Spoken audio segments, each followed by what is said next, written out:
Good afternoon. So these are the ingredients I'm going to be using to make meatballs. In this case, I'm using pork and beef because beef is a little bit lean and pork will keep the moisture in there. And you can use different milks or real milk. I like to use coconut, and you can use brown eggs if you want. Yummy.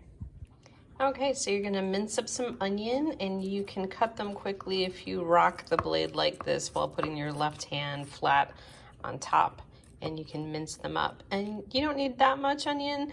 I'm just using about a half an onion. There's the other half.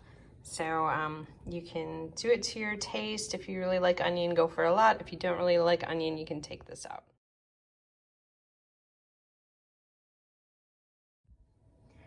Okay, so meatballs are super easy. You throw the onion in, you start to add your spices, your panko, which is the breadcrumbs.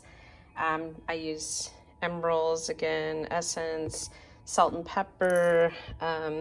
Organic sprinkle is good. And you can also use the Montreal steak seasoning or hamburger seasoning too. It gives a little kick and a little spice. And you can put a hot sauce in here too if you want. Here's your favorite part. Smash all this together and use your anger.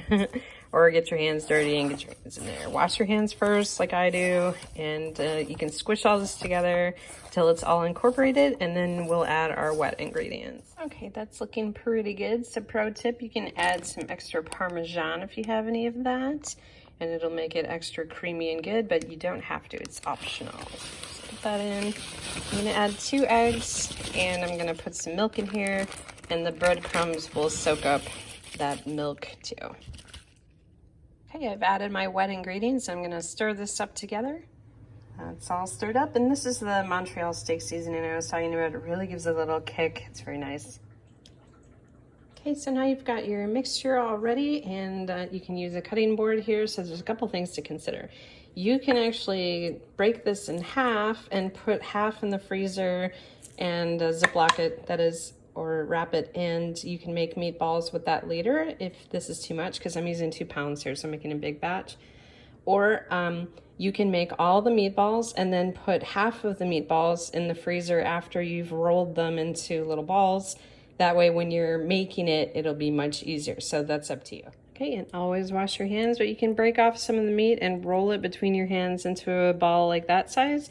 If you go a lot bigger, it's gonna take longer to cook, so this is the size I recommend. If you're doing a big spaghetti and meatballs, you can make a larger size meatball, just so you're aware it's gonna take longer to cook that. All right, and keep rolling meatballs, and we're gonna fill up this bowl with meatballs. There's a couple of recipes you can use with these. You can do Swedish meatballs, or you can go Italian with like a spaghetti sauce. I've gone through about 1 pound, and I didn't spend a lot of time rolling these because you're gonna cook them anyway, so they're gonna move around a little bit. Just make sure they're about the same size. That's what I have left over, and like I said, you could freeze that or keep rolling it into the meatballs and then cook it and freeze that, whatever you wanna do. This is what it looks like when you roll up all the rest of the meatballs to freeze them or save for later in a different batch.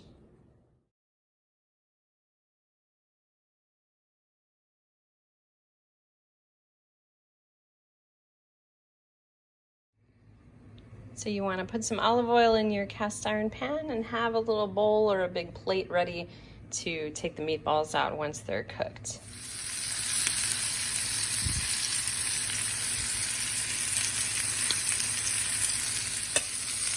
Okay, surprisingly, I made exactly enough to fit my pan. Looks like I've done this before. So you want to sear those off in your olive oil, and then we're going to turn them in just a minute.